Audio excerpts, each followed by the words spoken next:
Baik Bapak Ibu, reseminasi kali ini yang akan dibawakan oleh Ibu Wiwi, kemudian ada Ibu Salmi dan Pak Jumardi tentang budaya positif program guru penggerak angkatan 9. Ini kebetulan hari ini mereka akan panel akan mempresentasikan masing-masing apa yang telah dilakukan terkait dengan budaya positif. Ya, Assalamualaikum warahmatullahi wabarakatuh.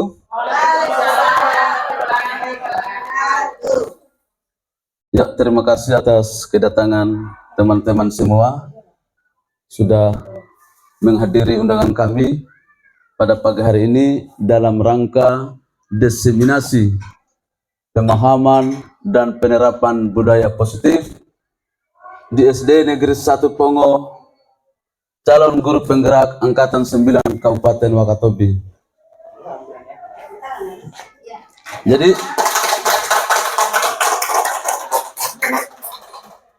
terima kasih atas spornya. Jadi dari pemaparan sebentar nanti kami akan membahas beberapa konsep pemahaman. Yang pertama adalah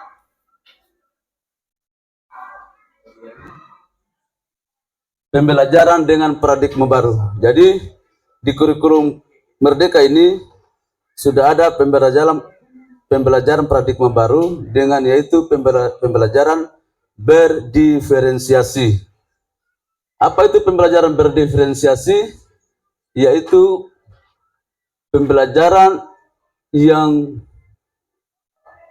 menuntun seorang guru untuk memenuhi kebutuhan belajar siswa.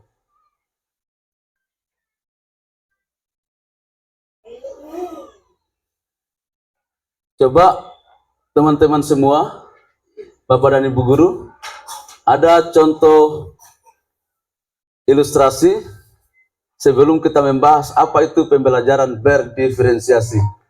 Coba dibaca, ada contoh kasusnya di atas, di slide. Ibu Ranjana adalah seorang guru kelas 3 di SD negeri dengan jumlah murid sebanyak 32 orang. Saat ini ia sedang mengajarkan materi tentang perkalian. Saat diberikan tugas penyelesaian soal-soal perkalian, di antara 35 murid di kelasnya tersebut, Bu Ranjana melihat ada 3 murid yang sudah selesai terlebih dahulu. Karena dia tidak ingin ketiga anak ini tidak ada pekerjaan, malah mengganggu murid-murid yang lain. Akhirnya Ibu Ranjana memberikan lembar kerja tambahan untuk ketiga anak tersebut. Jadi, jika anak-anak lain mengerjakan 15 soal perkalian, maka untuk ketiga anak tersebut, Bu Ranjana memberikan 25 soal perkalian. Menjadi pertanyaannya, berdasarkan ilustrasi di atas, atau ilustrasi kelas tersebut, jawablah pertanyaan-pertanyaan berikut. Menurut Anda, menurut Bapak Ibu guru, apakah strategi yang dilakukan Ibu Ranjana ini sudah tepat atau bagaimana? Ada yang bisa memberikan tanggapan? Pak Nasir ada?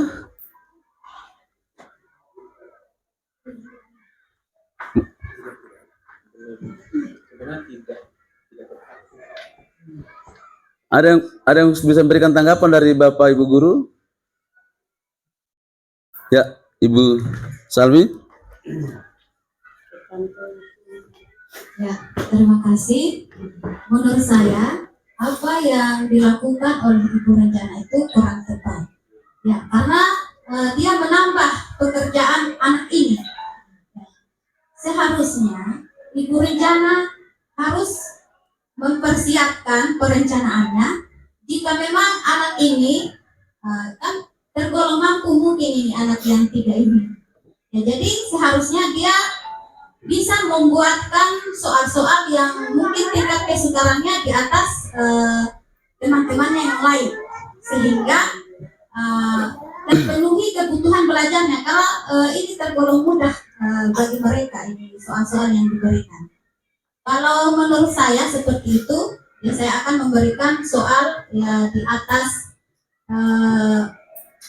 atas tingkat kesukaran dari soal-soal yang diberikan oleh ibu rencana kepada yang lain. Kemudian supaya anak-anak ini tidak mengganggu yang lain, saya akan menjadikan anak ini sebagai tutor sebaya bagi anak-anak yang lain yang mungkin mengalami kesulitan dalam menyelesaikan soal-soal yang diberikan. Ya, mungkin itu dari saya. Terima kasih. Ya, tepuk tangan dulu untuk jawabannya dari Ibu Salmi. Jadi benar sekali apa yang dikatakan oleh Ibu Salmi, bahwa pelajaran berefisiensi itu bukanlah kita dari ke-32 siswa itu kita ingin memberikan pembelajaran satu orang tuh satu metode, itu kita capai nanti.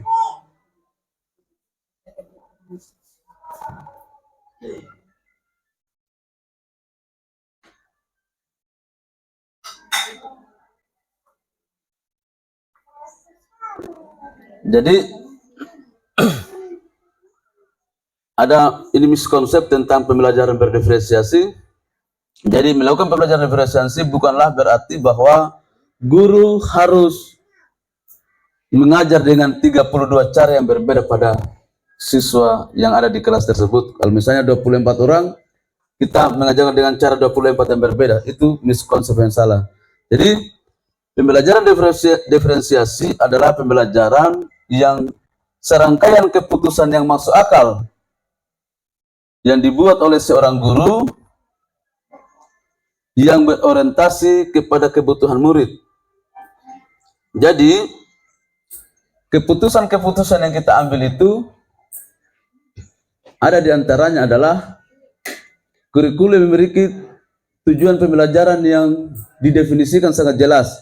Jadi Bapak dan Ibu guru, di saat kita sebelum melaksanakan pembelajaran di kelas, maka kita harus terlebih dahulu menyebutkan atau menjelaskan tujuan pembelajaran kita. Karena supaya anak-anak fokusnya ke tujuan kita. Itu tujuannya harus jelas sesuai dengan yang ada pada kurikulum, yang ada pada rencana pembelajaran kita. Kemudian bagaimana guru menggapai atau merespon kebutuhan belajar murid. Yang berikutnya, bagaimana menciptakan lingkungan belajar yang mengundang murid untuk belajar. Selanjutnya adalah manajemen kelas. Kemudian adalah penilaian berkelanjutan. Di kurikulum Merdeka, kenapa di SD itu dibagi menjadi 3? Ada fase A, fase B, dan fase C. Itu kenapa dibagi begitu? Ada yang bisa jelaskan? Sebelum kita ke materi lebih lanjut lagi, kenapa kurikulum di SD, kurikulum Merdeka itu dibagi menjadi 3 fase? Ada fase A, fase B, dan fase C. Fase A kelas 1 dan kelas 2. Fase B kelas 3 dan kelas 4. Sedangkan fase C kelas 5 dan kelas 6. Ternyata di kurikulum ke-13 itu bertujuan bahwa ketika ada siswa yang sudah kelas 3, yang sudah kelas 4, tetapi dalam pengetahuan matematika, siswa tersebut belum bisa melakukan perkalian 4 angka matematika, maka siswa tersebut bisa kita ajarkan dengan materi yang ada di kelas 3 yang belum tuntas. Jadi jangan kita paksakan dulu anak-anak itu untuk melangkah ke lebih lanjut sebelum materi di kelas sebelumnya dia tuntas. Makanya disebut ada fase A, fase B, dan fase C. Itu tujuan daripada kurikulum Merdeka. Nah, lanjut kita bahas yang berikutnya adalah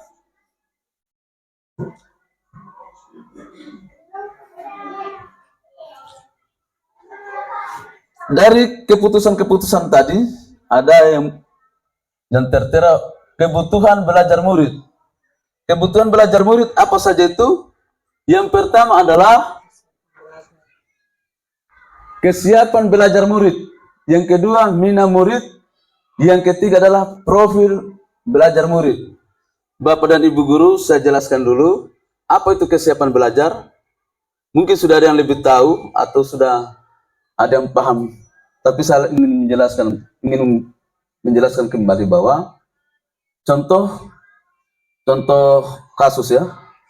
Saya memberikan tugas kepada siswa.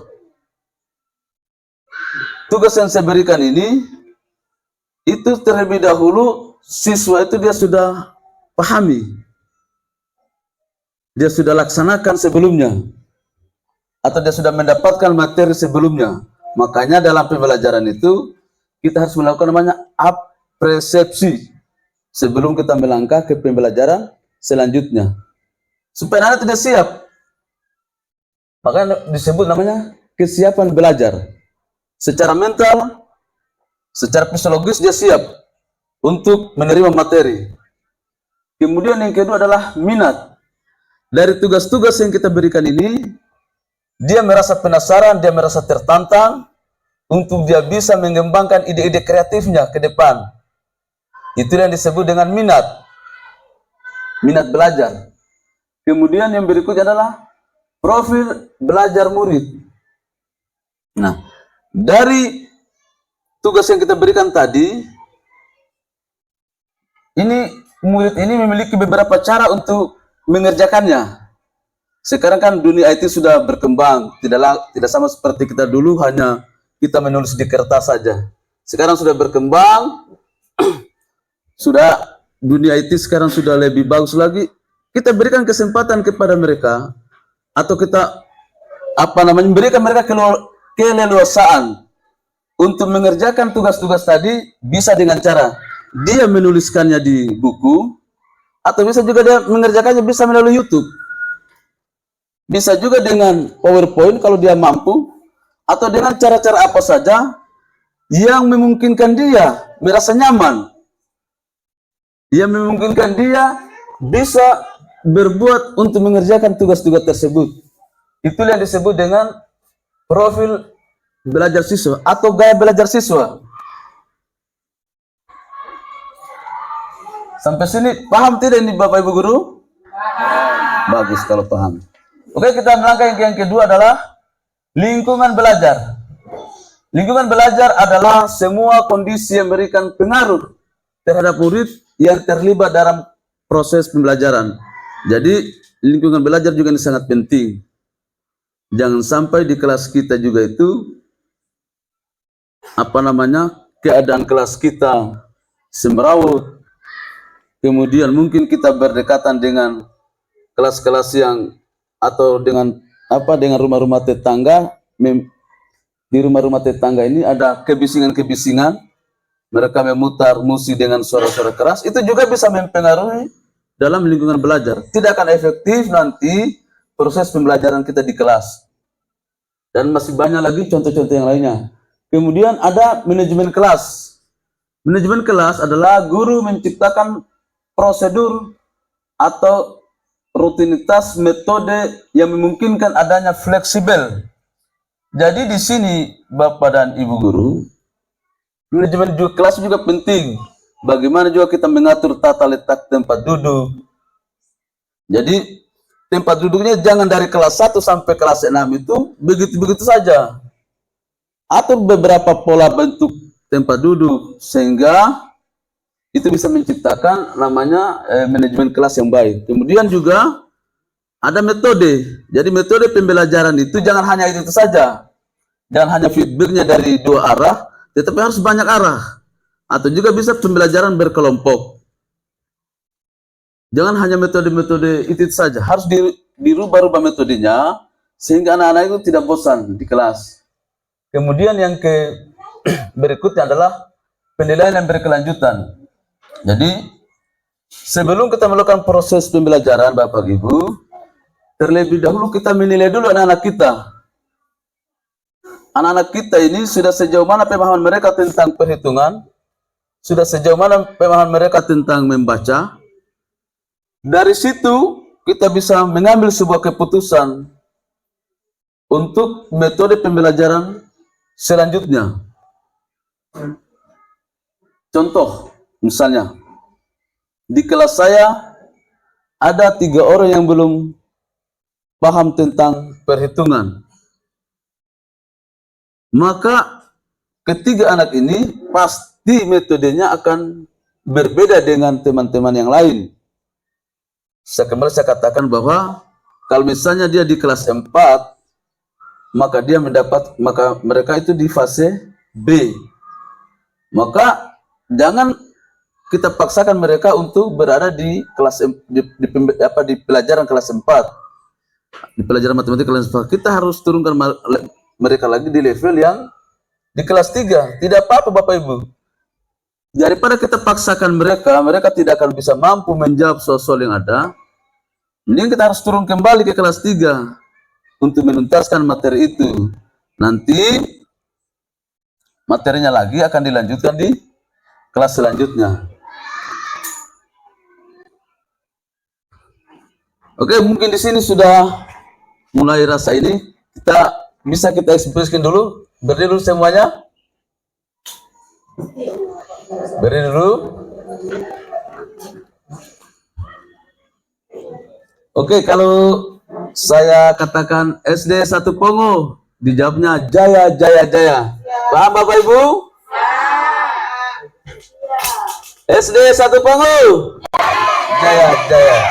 Ulang lagi, SD 1 Pongo. Ya, terima kasih.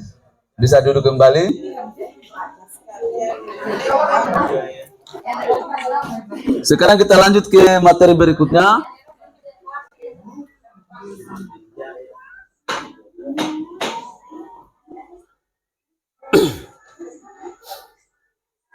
Materi berikutnya adalah budaya positif.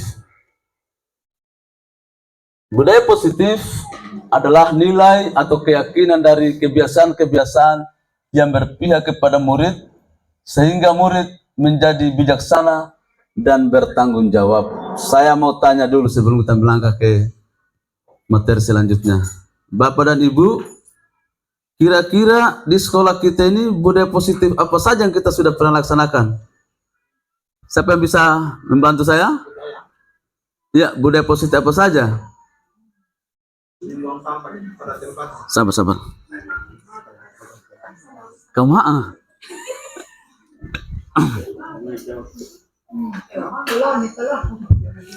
Ya, terima kasih atas kesempatannya. Budaya positif yang biasa dilakukan di sekolah kami, yang pertama yaitu kami membiasakan pada saat apel, kami menyampaikan untuk membuang sampah pada tempatnya. Kemudian menjaga kebersihan lingkungan, baik itu di dalam kelas maupun di luar kelas. Mungkin itu saja yang bisa saya sampaikan.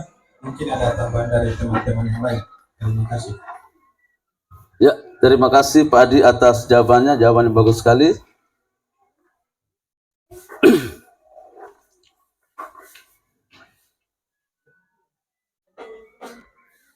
Jadi ini ada gambar yang sudah diambil yang sudah dipasang. Jadi ini salah satu contoh budaya positif yang ada di sekolah kita. Jadi ada budaya 5S, memberikan memberikan salam ketika anak-anak tiba masuk di sekolah, kita menyapa mereka, lalu anak-anak memberikan salam.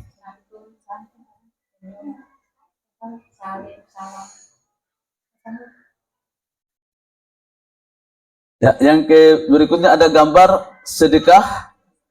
Jadi sedekah Jumat ini adalah program dari guru-guru agama kita yang hebat-hebat di sini, dan program ini sudah mendapatkan apresiasi dari berbagai pihak. Kami juga sudah di berbagai forum diskusi kolaborasi dengan teman-teman CGP yang lain di beberapa daerah. Sangat memuji sekali kegiatan kita ini, Bapak Ibu. Tepuk tangan dulu. Mereka salut dan ingin mengikuti apa yang kita lakukan ini, sedekah Jumat. Kemudian yang berikutnya adalah tausiah Jumat. Ini juga merupakan pekerjaannya juga dari ibu-ibu agama kita yang hebat-hebat. Luar biasa ini ibu-ibu gurunya kita ini, setiap hari Jumat tidak pernah melewatkan tausiah. Kemudian ada Sabtu bersih, dan yang berikutnya lagi ada namanya apa? Unjuk bakat. Ya, unjuk bakat pada setiap hari Sabtu. Jadi unjuk bakat ini semua bakat siswa kita tampilkan, mulai dari tarian, musik, nyanyi, menggambar, YouTuber, semuanya ditampilkan. Jadi ini juga sepertinya kegiatan ini barusan kita yang merintis untuk di Kabupaten Wakatobi. Ini sangat luar biasa ini, barusan kita merintis. Mudah-mudahan juga sekolah lain bisa mengikuti gerak-gerik kita, jejak-jejak kita. Mudah-mudahan sekolah lain juga bisa menyusul kemudian. Kemudian ada literasi. Jadi di perpustakaan kita sudah membuat jadwal literasi untuk masing-masing kelas. Jadi juga cukup bagus.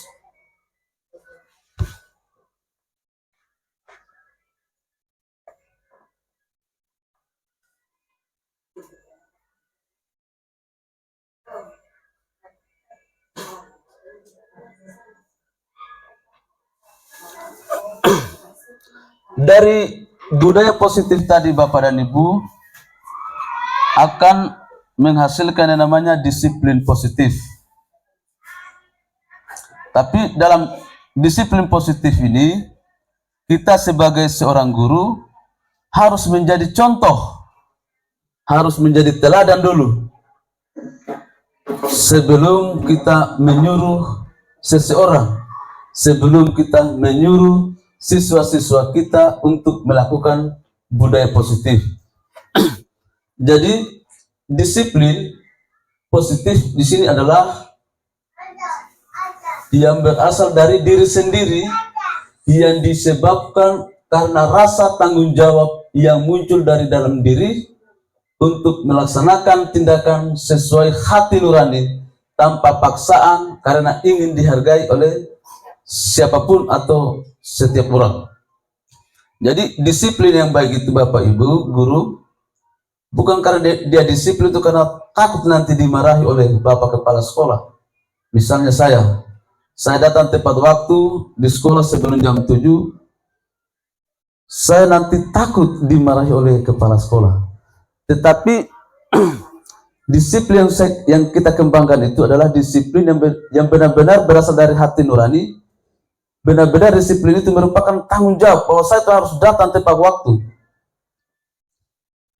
Bukan karena ada paksaan, bukan karena ada rasa takut. Itulah disiplin yang kita ingin kembangkan di siswa-siswa kita. Contoh, kalau anak murid kita sering datang terlambat, maka yang pertama-tama harus kita lakukan adalah kita juga gurunya dulu harus disiplin. Jangan karena murid kita sering terlambat, kita tegur dia, kamu ini tidak disiplin. Padahal kita juga sendiri datangnya juga terlambat. Kemudian anak-anak itu kita harus tumbuh kembangkan mereka rasa tanggung jawabnya, bahwa saya datang tepat waktu itu merupakan suatu bentuk tanggung jawab saya.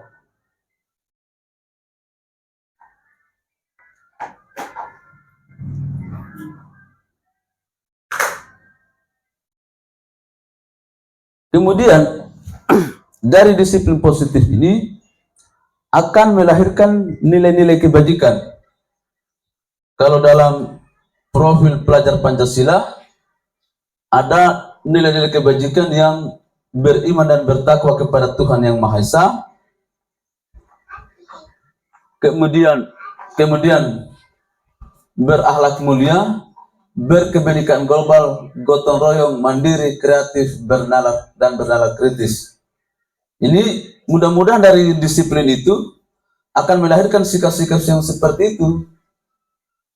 Kemudian yang kedua adalah ada toleransi, rasa hormat, integritas, mandiri, menghargai, dan lain sebagainya. Yang berikutnya adalah dapat dipercaya, lurus hati, pendengar yang aktif, dan lain sebagainya. Jadi nilai-nilai kebajikan itu akan tertanam pada diri dia, pada diri seseorang ketika sudah mulai melaksanakan namanya disiplin positif. Disiplin yang berasal dari hati nurani, disiplin yang tidak dipaksakan, disiplin yang memiliki rasa tanggung jawab.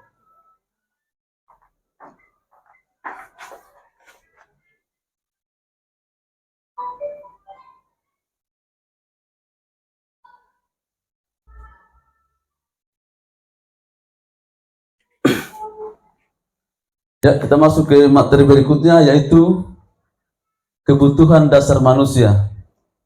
Jadi setiap manusia pasti memiliki yang namanya kebutuhan. Jadi ada beberapa kebutuhan yang harus kita penuhi.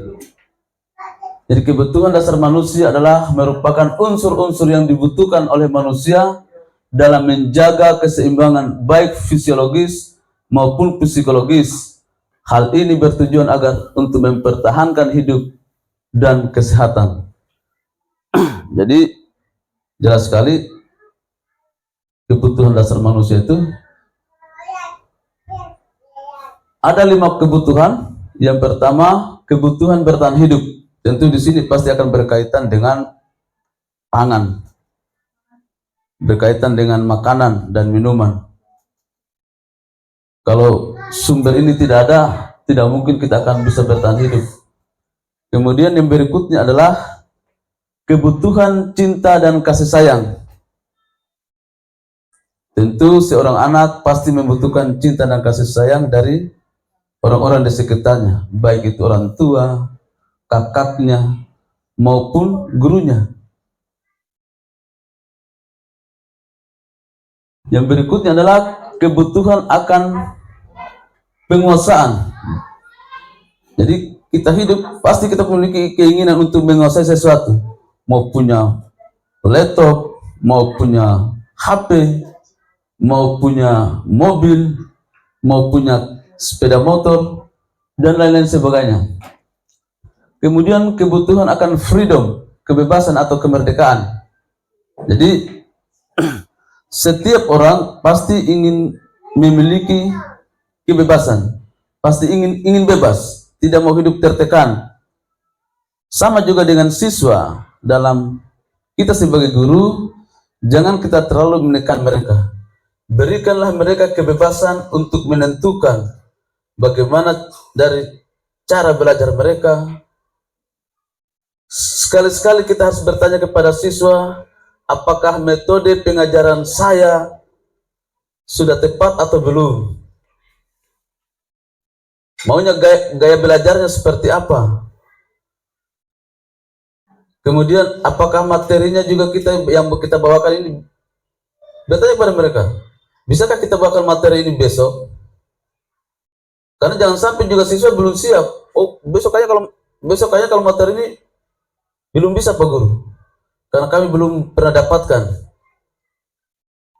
Tanya ke mereka. Kemudian berikutnya adalah kebutuhan kesenangan. Siswa itu juga senang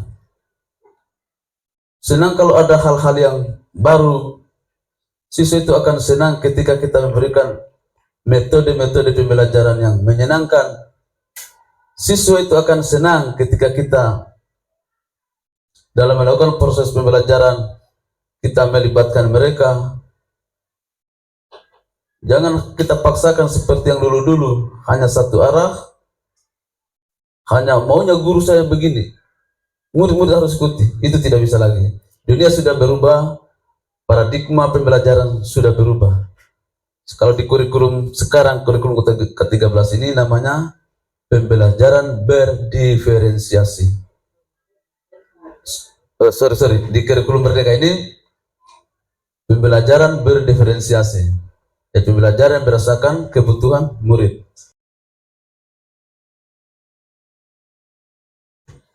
Ya, berikutnya lagi ada motivasi perilaku manusia.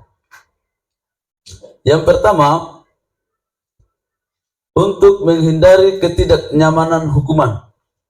Ini ada kaitannya dengan budaya positif.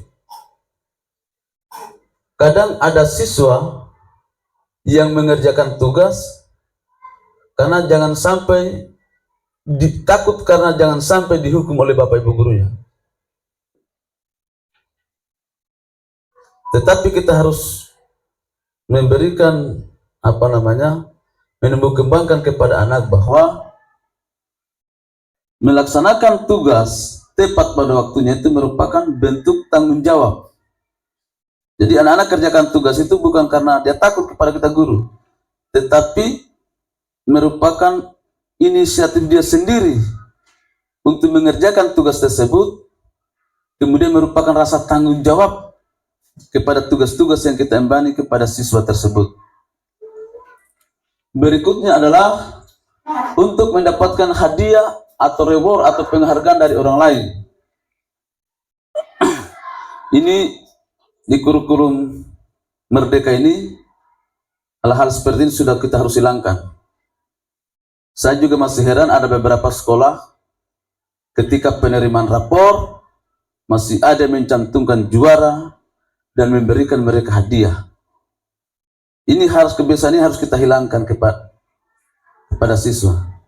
Bapak dan Ibu guru yang hebat-hebat, kebiasaan-kebiasaan seperti ini kita sudah mulai harus hilangkan. Kenapa? Kalau iming-imingnya hadiah, itu akan bersifat sementara. Dia mau belajar itu karena ada sesuatu yang diiming-iming, ada sesuatu yang ingin diharapkan.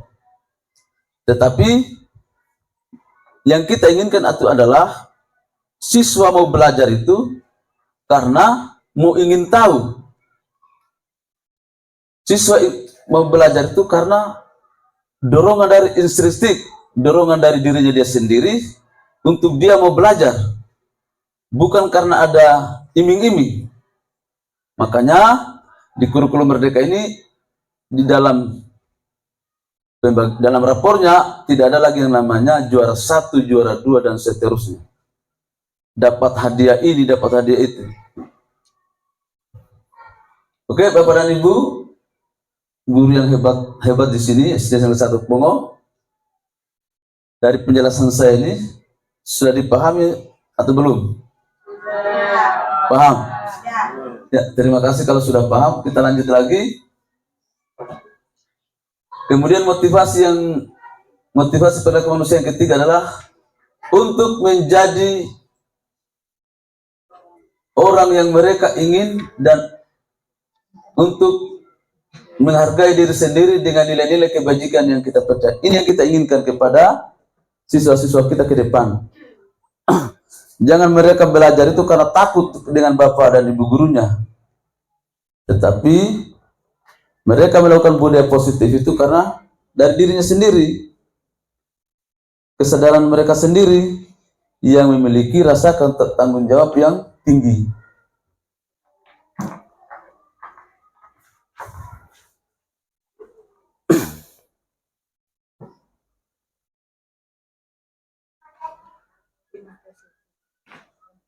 Ya, Bapak dan Ibu, sekarang kita sudah sampai di materi yang kelima.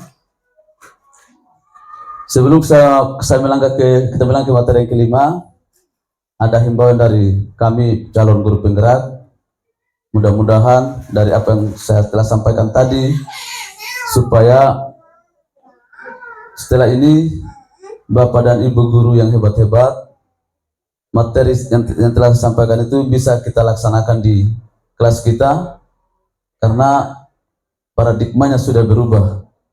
Mudah-mudahan setelah mendapatkan arahan dari kami ini bisa kita aktualisasikan dalam dalam proses pembelajaran kita di kelas nanti. Oke, lanjut yang kelima, posisi kontrol. Ini juga masih ada hubungannya dengan budaya positif. Jadi posisi kontrol itu adalah cara kita sebagai seorang guru untuk menangani sebuah masalah. Contoh, ada siswa yang sering datang terlambat. Misalnya, si Ali sering datang terlambat ke sekolah. Sekolah kita menetapkan kalau sudah jam 7 pagi, bel sudah berbunyi. Maka setiap yang datang, setiap siswa yang datang di atas jam 7 sudah dianggap terlambat. Nah, untuk memahami kelima posisi kontrol ini, kita bahas satu persatu. Sebagai posisi penghukum, sebagai posisi penghukum, contoh tadi siapa yang saya katakan tadi, Ali. Ini kalau kita sebagai posisi penghukum ini kita bawaannya selalu marah-marah, mata melotot, teriak-teriak, kamu datang terlambat lagi, Ali. Apa kamu bikin di rumah sebenarnya? Itu posisi penghukum. Saya ingin tampilkan lagi slide yang menggambarkan tentang kelima posisi kontrol ini.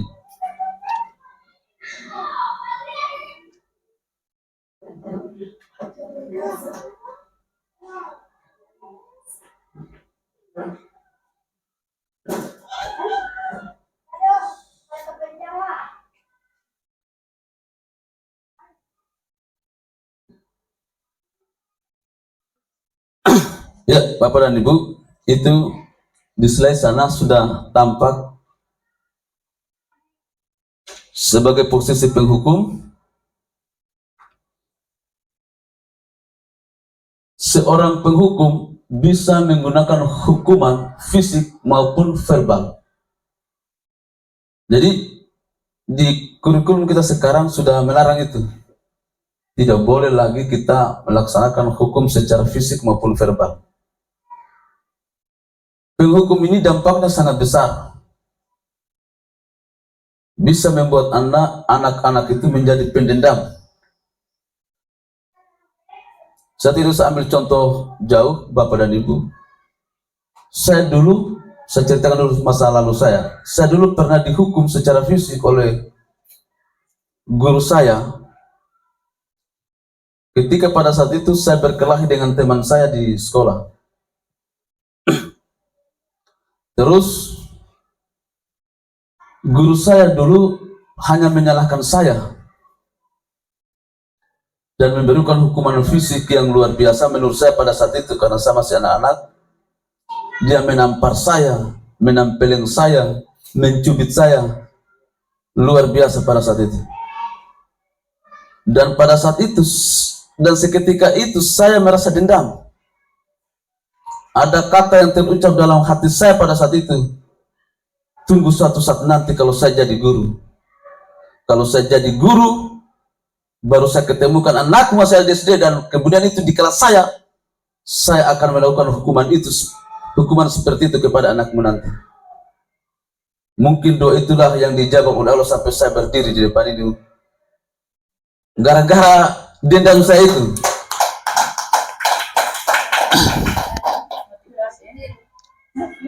Saya tidak tahu itu mungkin doanya dijawab oleh Allah atau bagaimana, tapi yang jelas saya rasakan seperti itu. Jadi saya sambung ceritanya Bapak dan Ibu. Ketika tahun 2006 saya diangkat menjadi CPNS di SD Negeri Welumu. Kebetulan saya masih mendapati anak wali kelas saya itu di kelas 6.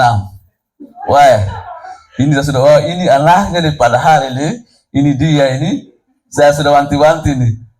Saya akan menghukum kamu seperti bapakmu dulu menghukum saya. Tetapi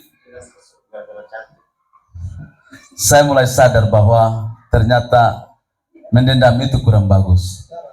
Kemudian juga saya harus profesional. Bahwa ternyata menghukum itu tidak baik. Kalau seandainya saya melakukan hal yang sama kepada anaknya, nanti anaknya juga dendam kepada saya lagi. Jadi ini hanya sekedar pengalaman saja Bapak dan Ibu. Jadi untuk menghukum sekarang secara fisik itu tolong ditinggalkan. Bukan hanya anak itu dendam, kalau dia terluka, urusannya lagi polisi, penjara lagi. Kasihan kan kita, anak istri kita juga lebih kasihan lagi. Jadi tolong ditinggalkan yang seperti ini. Saran saya, kalau boleh tolong ditinggalkan. Jangan lagi ada hukuman fisik maupun verbal. Verbal itu maksudnya kita kata-kata kasar itu anak. Ketika kita mengata-ngatai dengan kata-kata yang kasar, "Woi, kamu ini tidak ada gunamu, kamu hanya datang terlambat, hanya tahu makan saja." Itu nanti anak itu menjadi pendiam di kelas. Itu memang kita tidak menghukumnya secara fisik, tetapi secara psikis. Itu traumanya lama. Nanti anak itu tidak aktif lagi, dia akan merasa termenung, dan lain-lain sebagainya. Kemudian next ke berikutnya lagi tentang pembuat masalah. Nanti coba dibaca Bapak dan Ibu. Itu adalah slide tentang pembuat masalah. Jadi pada posisi ini biasanya guru akan bersuara lebih lembut. Bersuara lebih lembut. Kemudian pembuat merasa bersalah akan menggunakan keheningan yang membuat orang lain merasa tidak nyaman, merasa bersalah atau merasa diri, kata-kata yang keluar dari yang lembut tadi. Contoh, karena sudah datang terlambat, misalnya si Ali tadi datang terlambat. Ih, kamu Ali, betul kamu terlambat terus. Kau tidak sangka bapak dan ibumu di rumah. Padahal bicaranya lembut ini, tetapi maknanya kau tidak sangka pada dirimu di rumah. Apa yang akan terjadi nanti ke sini? Kalau saya sampaikan ini kepada bapak dan ibu di rumah, kamu sering datang terlambat. Dengan dia tunduk tadi itu, tetapi dia resapi itu kalimat kita. Jadi anak itu merasa bersalah. Tambah terpojok lagi dia. Kalau saya laporkan ini kepada bapakmu ini, anak juga takut, ini kalau dia lapor, bahaya saya kalau saya pulang di rumah ini. Jadi kita harus hindari yang begitu-begitu, membuat siswa merasa bersalah. Kemudian berikutnya adalah sebagai teman.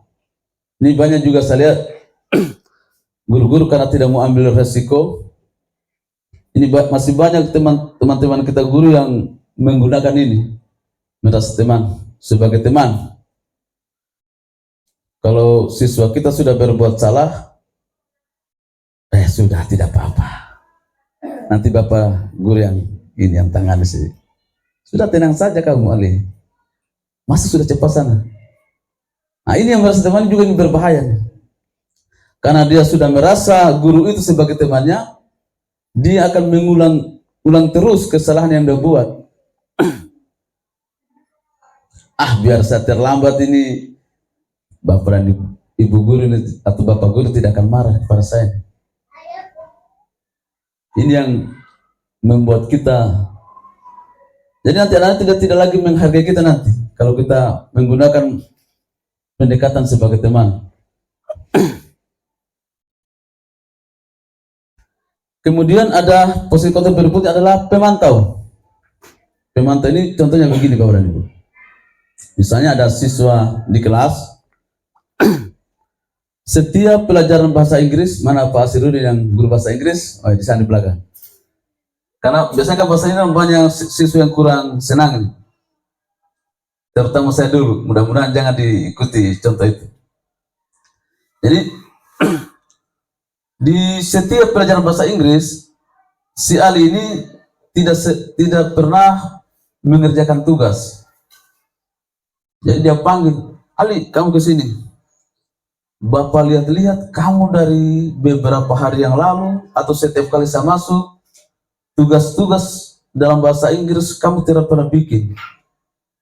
Pemantau itu berarti dia cari-cari kesalahannya dulu. Dia identifikasi kesalahannya. Terus kalau pelajaran kelompok kamu tidak pernah ikut, baru dia apa namanya, justice itu anak. Seorang pemantau sangat mengandalkan penghitungan atau catatan data-data yang dapat digunakan sebagai bukti alasan perilaku seseorang. Ini dia cari-cari dulu kesalahannya. Kamu juga kemarin terlambat lagi. Kamu juga kemarin bikin keonaran lagi. Ya kumpul satu tuh bukti-bukti itu.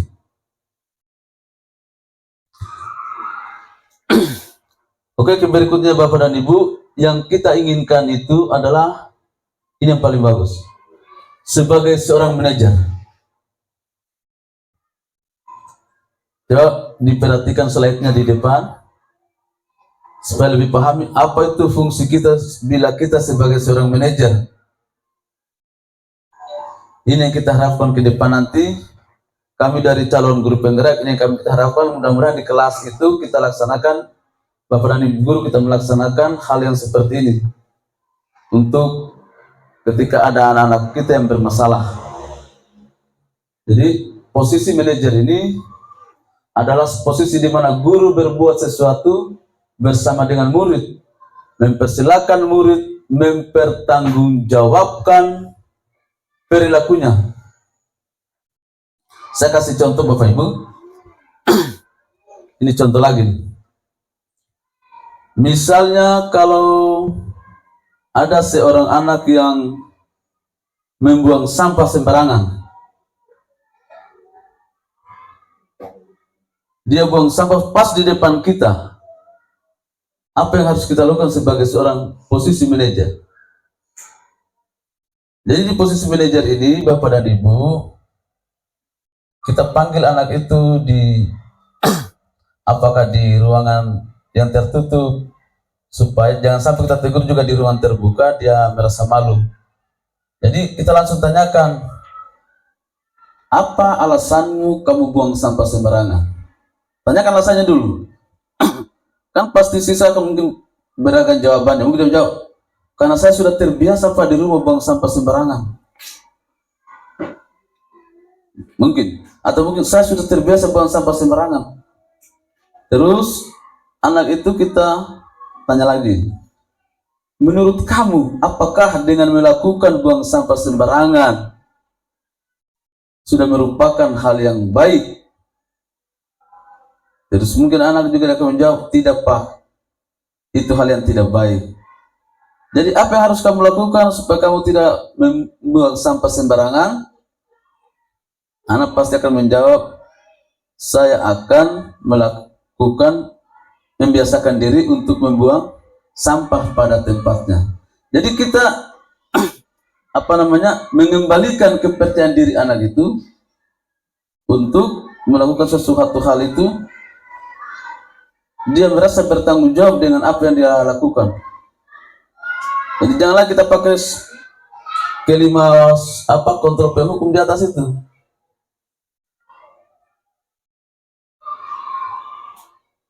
Oke, sampai sini Bapak dan Ibu, bisa dipahami?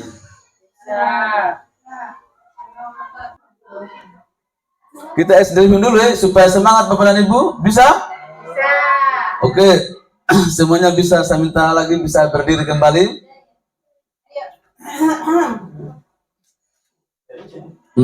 Ketika saya menggerakkan tangan saya seperti ini, maka tepuk tangan satu kali. Coba kita tes.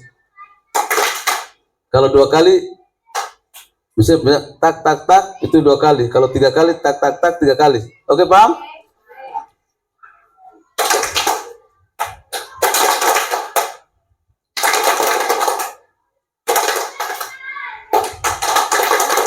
Oke, terima kasih sudah semangat Bapak Ibu.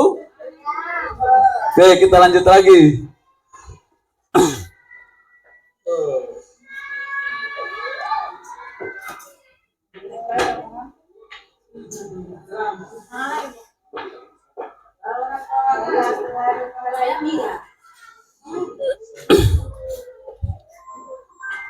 Kita akan memutarkan video contoh penerapan 5 teori kontrol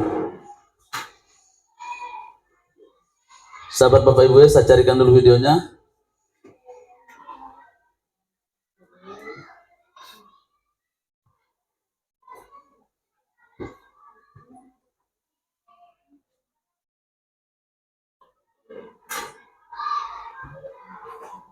Main jatuh jaringan lah. Astaga, kejar.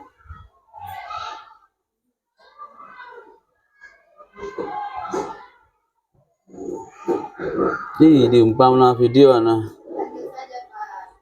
Di tema restitusi Pak. Video terakhir, video nomor 7. Video berapa? Restitusi ya. Bukan dikontrol tadi, bukan Ibu? Cuma saja sudah ini.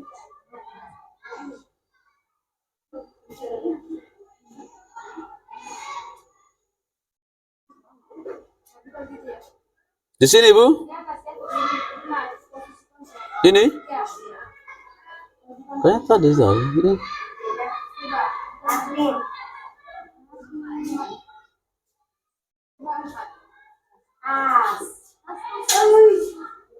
Iya ini apa ya?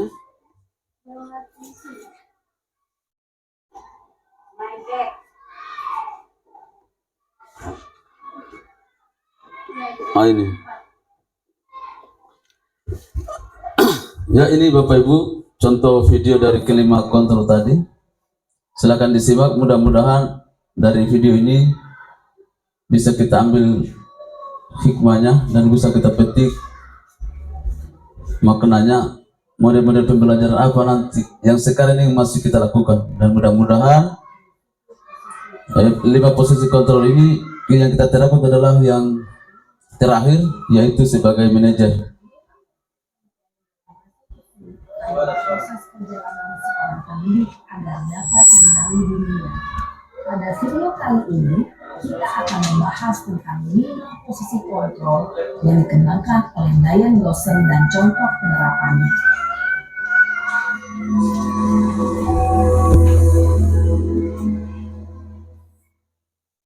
Lima posisi kontrol itu adalah: 1. Posisi penghukum. 2. Posisi pembuat merasa bersalah. 3. Posisi teman. 4. Posisi pemantau atau monitor. Dan 5. Posisi manajer. Untuk lebih memahami kelima posisi tersebut, mari kita saksikan kasus Naren yang terlambat hadir 20 menit di sekolah dan melihat bagaimana kelima posisi kontrol dalam menghadapi masalah tersebut.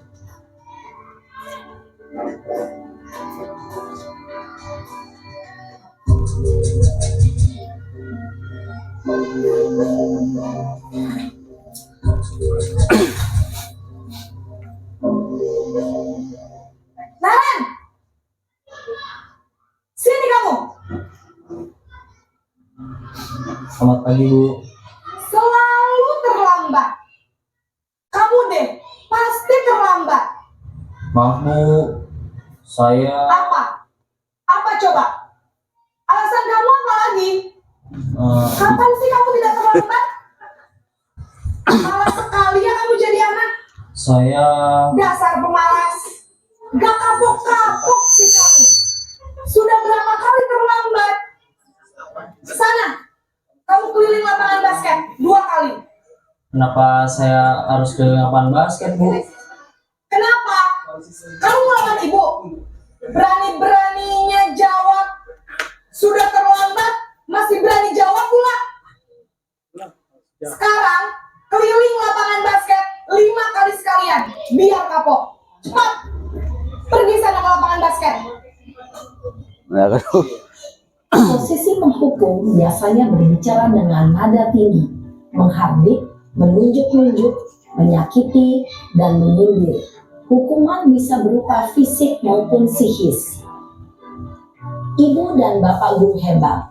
Dampak yang terjadi pada murid ketika guru berada pada posisi penghukum adalah murid cenderung akan memberontak, bahkan menyimpan dendam.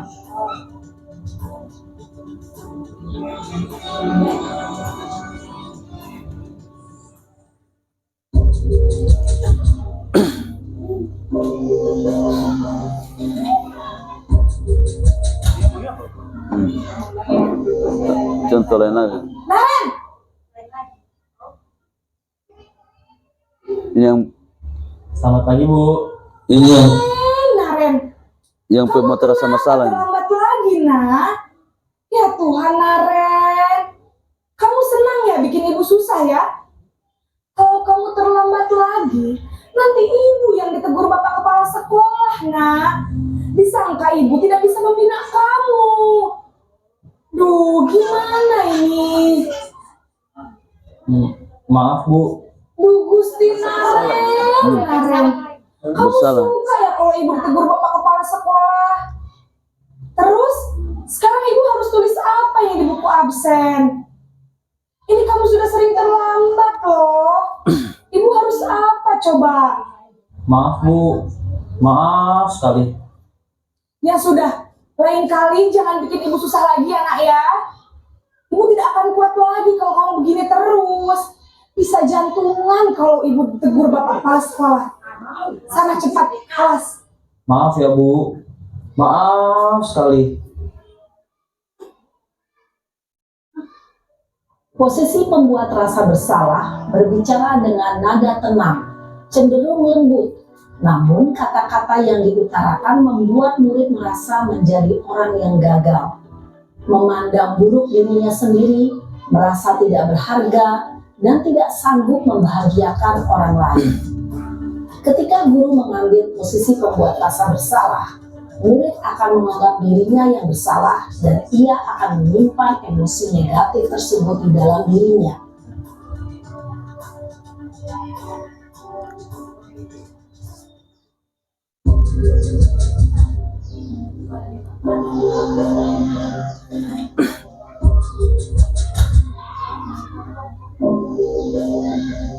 Naren,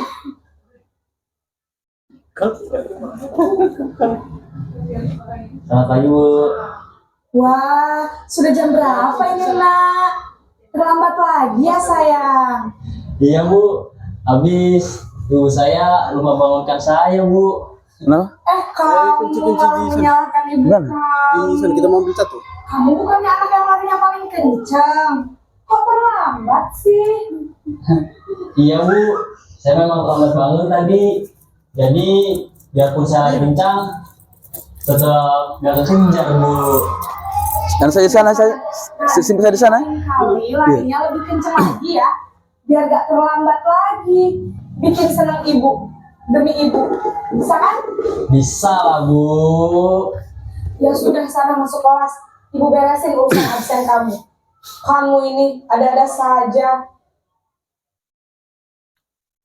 Dalam posisi teman, guru berbicara dengan nada suara ramah, akrab, cenderung bersenda gurau untuk menjaga suasana tetap santai. Murid akan merasa senang, aman, dan akrab dengan guru. Identitas yang tercipta adalah identitas sukses atau berhasil. Namun, perlu diingat, karena ini masih dorongan eksternal, maka ada faktor ketergantungan dari murid kepada orang tertentu. Di sini, guru absennya, sehingga di lain waktu, murid bisa berperilaku baik, namun hanya kepada orang-orang tertentu saja.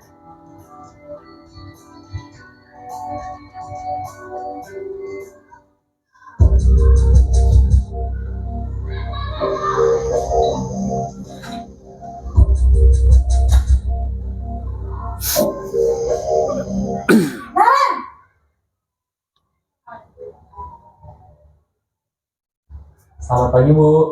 Naren, apa peraturan sekolah kita tentang jam berapa kita harus masuk sekolah, nak? Kita harus di sekolah jam 7 Bu. Iya, betul. Sekarang sudah jam 7.20. Naren sudah tahu konsekuensinya jika terlambat hadir. Paham Bu. Saya harus tinggal kelas pas jam istirahat selama 20 menit. Iya, benar. Konsekuensinya demikian. Jadi nanti jam 9.30 pas istirahat, kamu harus tinggal di kelas, kerjakan tugas tambahan untuk ketertinggalan kamu, ya? Baik Bu. Posisi pemantau mengandalkan penghitungan atau data untuk mengontrol murid. Guru mengarahkan murid berdasarkan peraturan dan konsekuensi. Seorang pemantau menunjukkan bahasa tubuh dan ekspresi wajah yang datar dan cenderung formal.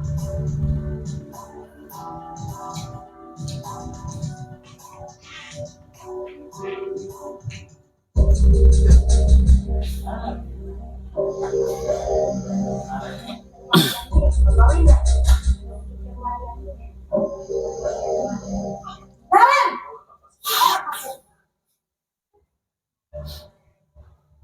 Selamat pagi Bu. selamat pagi Naren. Maaf Bu, saya terlambat. Iya, sekolah masuknya jam 7, sekarang sudah jam 7.20. Jadi sekarang bagaimana ini Naren? Maaf Bu, saya lupa setel alarm saya semalam. Baiklah, menurut kamu, keyakinan sekolah yang mana yang perlu kamu tingkatkan? Menghargai diri sendiri dan orang lain mungkin ya Bu. Setuju. Jadi, apakah Naren meyakini prinsip saling menghormati tersebut? Iya Bu, saya meyakininya. Apakah Naren bersedia memperbaiki masalah keterlambatan ini? Bersedia Bu. Bagaimana kamu akan memperbaiki masalah keterlambatan ini? Saya akan coba untuk tidak lupa menyetel alarm saya Bu. Baik, kalau Naren lupa menyetel alarm di rumah, ada orang yang kira-kira bisa bantu mengingatkan tidak? Ada Bu, kakak saya, Kak Ema. Ada lagi selain Kak Emma? Selain Kak Ema, ada ibu saya. Baik, jadi yang mengingatkan Naren adalah Kak Emma dan ibu kamu ya? Kira-kira akan mulai setel alarm kapan nih Naren? Setelah pulang sekolah, akan segera saya lakukan. Baik, jadi Naren akan setel alarm untuk bangun besok pagi dan akan diingatkan oleh kakak dan ibunda Naren ya. Ada lagi yang mungkin perlu dilakukan Naren agar tidak terlambat bangun lagi? Tidak ada Bu. Baik Naren, terima kasih untuk kerjasama kamu. Sekarang kamu perlu kembali ke kelas untuk belajar. Baik Bu, terima kasih. Posisi manajer adalah posisi kontrol yang disarankan untuk membimbing murid memiliki sikap disiplin yang positif, yaitu murid yang mandiri, bertanggung jawab, dan dapat memecahkan masalah. Tujuan dari posisi ini adalah agar murid dapat berefleksi atas tindakannya. Guru akan dengan tulus memberikan pertanyaan-pertanyaan bermakna, sehingga membuat murid dapat belajar dari kesalahannya dan mencari sebuah solusi untuk menyelesaikannya. Ibu dan Bapak guru hebat, setelah mengamati adegan kelima posisi kontrol tadi, kira-kira posisi mana yang paling ideal? Posisi mana yang dapat menunjang motivasi intrinsik murid? Ya, tentu posisi manajer. Posisi ini memang posisi ideal yang ingin dituju setiap pendidik. Pada posisi inilah, guru dapat menerapkan disiplin positif dan berpihak pada murid, yang memerdekakan murid. Perjalanan seorang pendidik tentunya tidak mudah untuk sampai pada posisi seorang manajer. Namun, tujuan kita pasti, yaitu menciptakan murid-murid yang mandiri, merdeka, dan bertanggung jawab. Semoga penggambaran 5 posisi kontrol yang telah diperlihatkan ini dapat menjadi ajang refleksi bagi kita semua, agar dapat terus mengasah dan menerapkan disiplin positif yang memerdekakan murid. Mari terus berlatih dan bersemangat. Selamat menerapkan. Salam dan bahagia Ibu dan Bapak guru hebat. Ya, baik Bapak Ibu. Terima kasih sampai jam ini masih bersemangat. Jadi itulah posisi 5 posisi kontrol yang telah kita pelajari. Kita lanjut lagi ke materi berikutnya adalah keyakinan kelas. Bapak dan Ibu guru pernah dengar kata ini tidak? Pernah. Bagus. Belum. Ada yang belum? Ya, jadi yang belum coba perhatikan maupun yang sudah juga supaya sama-sama kita menyamakan persepsi. Jadi kenapa keyakinan kelas bukan peraturan kelas? Ada yang bisa jawab? Ya, Ibu Wiwit. Terima kasih atas kesempatan yang diberikan kepada saya. Kenapa bukan peraturan kelas? Harusnya keyakinan kelas. Karena keyakinan kelas hasil dari kesepakatan para siswa untuk membuat keyakinan kelas tersebut. Sedangkan peraturan kelas adalah guru yang membuat aturan yang ada di dalam kelas atau di sekolah. Terima kasih. Ya, terima kasih jawabannya dari Ibu Wiwik.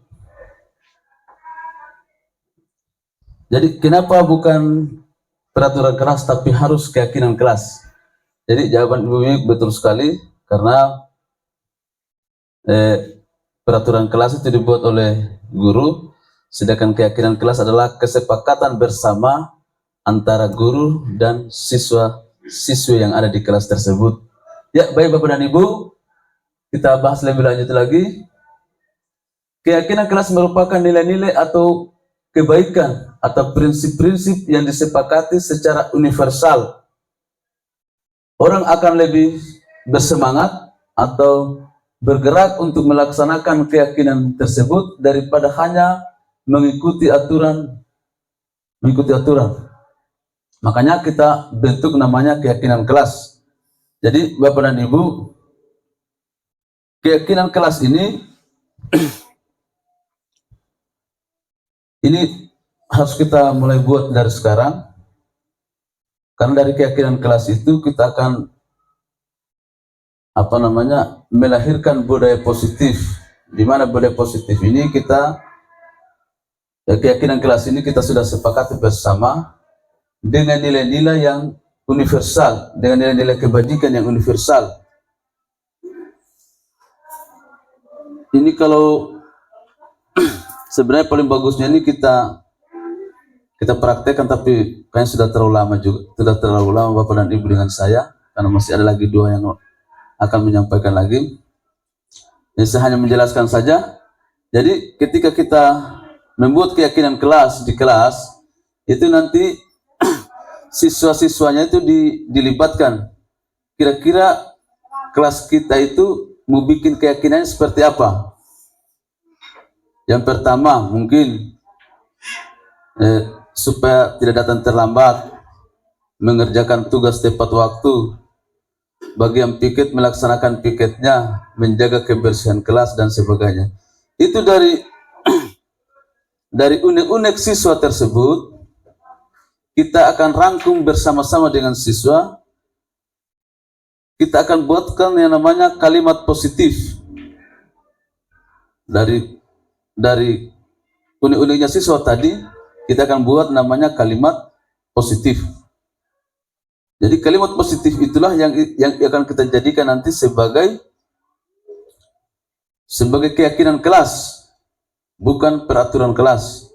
Kalau peraturan itu pasti sifatnya memaksa. Tapi sekarang ini kita rubah namanya dalam bentuk keyakinan kelas.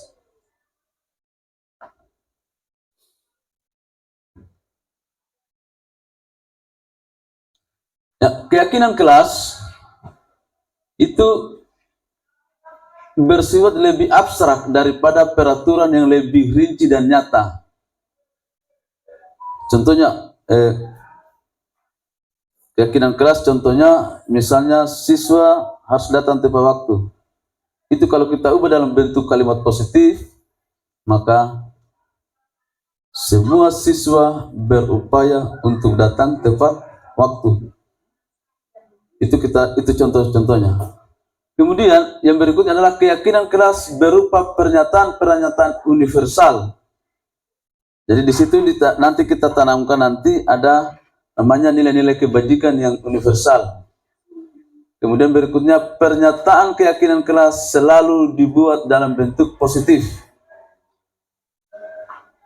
Yang berikutnya keyakinan kelas harusnya dibuat tidak terlalu banyak sehingga mudah diingat. Jadi jangan terlalu banyak kita buat keyakinan kelas. Jika misalnya ada siswanya 20 orang, terus satu siswa mengusulkan, itu harus dipilah-pilah. Jangan sampai sudah ada kalimat-kalimat yang yang double. Misalnya rajin mengerjakan tugas atau selalu mengerjakan tugas tepat, itu itu dirangkum menjadi satu. Buatlah sebuah kalimat yang positif yang merangkum kedua kalimat itu sehingga kalimat atau keyakinan keras yang kita buat itu tidak terlalu banyak. Kemudian semua anggota kelas hendak ikut berkontribusi dalam membuat keyakinan keras melalui kegiatan curah pendapat. Jadi seperti saya katakan tadi, dilibatkan semua siswa untuk mengeluarkan unek-uneknya, mengeluarkan pendapatnya dalam keyakinan kelas tersebut. Yang berikutnya adalah semua anggota kelas bersedia meninjau kembali keyakinan kelas dalam waktu tertentu.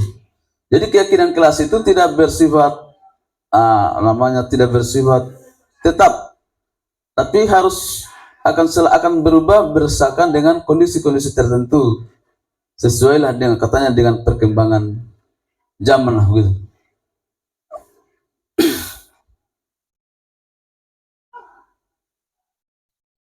Ya, Bapak dan Ibu, sekarang kita masuk di materi berikutnya, segitiga restitusi. Mungkin di sini bagi yang belum CGP mungkin akan masih merasa atau belum melaksanakan program penggerak, mungkin akan merasa bingung apa itu segitiga restitusi. Jadi segitiga restitusi ini seperti yang di contoh video tadi, yang terakhir dalam posisi manajer. Ini saya jelaskan Bapak dan Ibu. Dalam segitiga restitusi, yang pertama yang kita lakukan adalah validasi tindakan yang salah. Dia tanyakan dulu.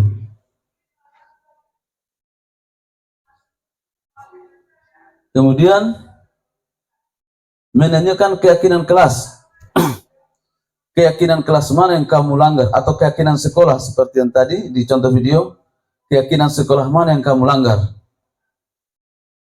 Tidak bertanggung jawab. Yang dia jawab tadi Rendra. Kemudian kita stabilkan identitas. Ya, kalau supaya tidak terlambat, apa yang harus kamu lakukan, Rendra? Oh, saya harus bangun ini tepat waktu. Saya harus menyetel alarm. Itu menstabilkan identitas. Jadi anak itu tidak merasa bersalah sekali, tapi dia merasa bertanggung jawab dengan apa yang dia perbuat. Mudah-mudahan segitiga restitusi ini, ketika ada anak-anak kita yang membuat kesalahan, ini kita selalu terapkan di sekolah kita atau di kelas kita. Jadi sekali lagi himbauan kami dari CGP Angkatan 9 di SD Negeri 1 Pongo, segitiga restitusi ini dan 5 kontrol tadi, mudah-mudahan kita dari sekarang kita mulai melakukannya ketika ada anak-anak kita yang mengalami masalah tentang budaya positif.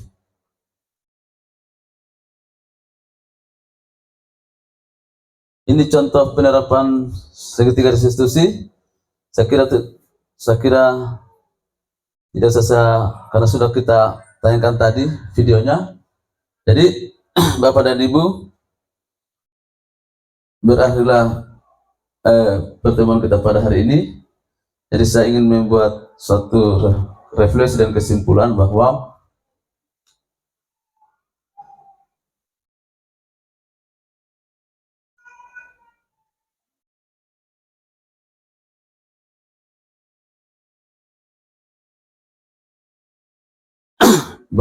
paradigma pembelajaran sekarang sudah berubah.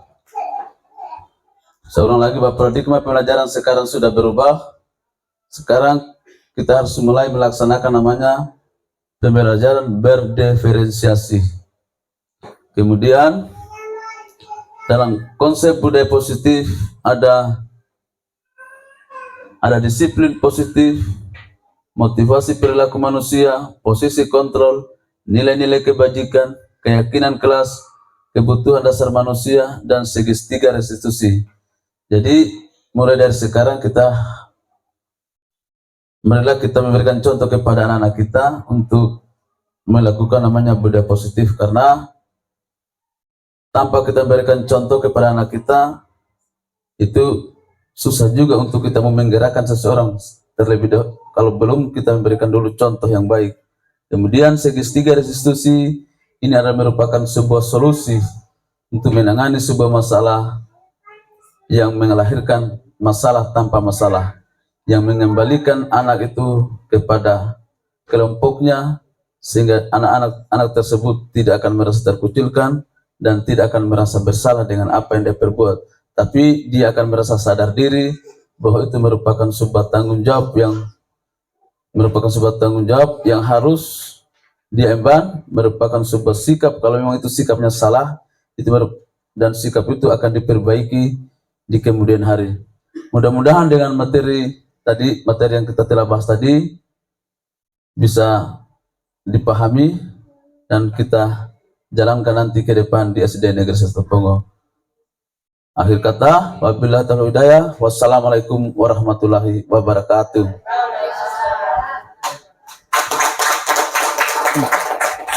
Ya, baik Bapak Ibu, demikian ya yang disampaikan oleh Pak Guru Penggerak kita, sangat luar biasa tentang budaya positif. Pada intinya dengan diseminasi ini kita mendapatkan banyak gambaran tentang bagaimana penerapan budaya positif di sekolah, yang baiknya seperti apa dan posisi-posisi mana yang sebenarnya yang harus kita terapkan di sekolah. Luar biasa sampai di segitiga restitusi ini membuat dari diseminasi ini membuat pemahaman yang sangat banyak buat kita menangani siswa itu seperti apa sebaiknya, dan luar biasa menurut saya ini ilmu yang sangat luar biasa untuk kita ya. Mudah-mudahan Bapak Ibu kita semua bisa menerapkan minimal beberapa yang disampaikan tadi, minimal ya kita bisa terapkan di sekolah kita. Terima kasih banyak juga buat Pak Guru Penggerak, luar biasa, semoga sukses selalu. Dan untuk hari ini terima kasih banyak untuk ilmunya, dan mewakili dari teman-teman semua ini ya saya ucapkan terima kasih banyak. Mungkin demikian Bapak Ibu, saya akhiri dengan ucapan wabillahi taufiq wal hidayah. Wassalamualaikum warahmatullahi wabarakatuh.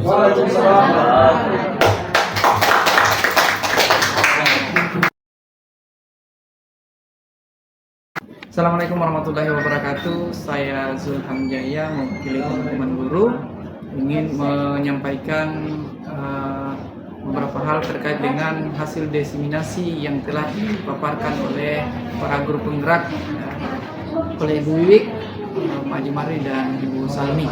Ini sangat luar biasa, memberikan pemahaman yang sangat luar biasa bagi kami, terutama guru-guru terkait dengan budaya positif. Luar biasa ini, ada banyak hal yang telah disampaikan, ada 8 tadi.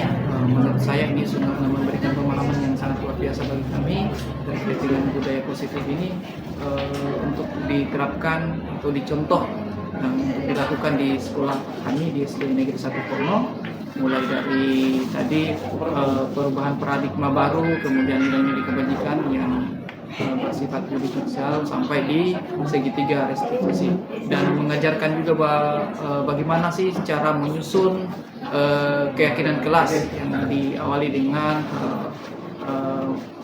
mengajak siswa untuk menyampaikan peraturan-peraturan yang harus diterapkan di kelas masing-masing. Dan ini sangat luar biasa. Harapannya nanti semoga dari diseminasi ini sudah ada beberapa contoh yang disampaikan tadi. Semoga teman-teman guru di sekolah ini bisa menerapkan hal yang sama, agar kedepannya apa yang direncanakan, kemudian semua hal yang dilakukan terkait dengan proses pembelajaran ataupun kegiatan-kegiatan di sekolah sesuai dengan kebutuhan siswa, dan ini menurut saya sangat luar biasa. Oke, satu hal yang ingin saya sampaikan untuk kita semua, termasuk dengan guru penggerak, ya, tergerak, bergerak, menggerak. Sukses untuk guru penggerak angkatan 9. Wakatobi. Assalamualaikum warahmatullahi wabarakatuh. Ya, Assalamualaikum warahmatullahi wabarakatuh. Perkenalkan, nama saya Aska Jaya, guru PJOK di SD Negeri 1 Pongo. Saya mengucapkan terima kasih kepada para CGP dari SD 1 Kongo yang tadi sudah membawakan diseminasi tentang budaya positif. Alhamdulillah materinya tadi cukup menyegarkan bagi kami yang selama ini kami lakukan masih belum mengena pada budaya-budaya positif. Setelah kami dapat paparan tadi dari CGP itu, alhamdulillah banyak dari kami sudah mengetahui, kemudian menambah wawasan baru juga bagi kami. Demikian refleksi dari saya. Wassalamualaikum warahmatullahi wabarakatuh. Tergerak, bergerak, menggerakkan. Bismillahirrahmanirrahim. Assalamualaikum warahmatullahi wabarakatuh. Perkenalkan, nama saya Ibu Sahara. Pada kesempatan ini saya akan merefleksi tentang kegiatan para calon guru penggerak angkatan 9 Kabupaten Wakatobi. Setelah saya mengikuti kegiatan diseminasi, ini sangat-sangat banyak manfaatkan, terutama dalam rangka melaksanakan kegiatan saya dalam proses pembelajaran saya di kelas, khususnya pemahaman dan penerapan budaya positif. Jadi saya menyampaikan terima kasih banyak atas ilmunya sehingga dapat saya memahaminya. Mungkin itu saja refleksi dari saya. Cukup sekian. Assalamualaikum warahmatullahi wabarakatuh. Waalaikumsalam warahmatullahi wabarakatuh. Alhamdulillah, terima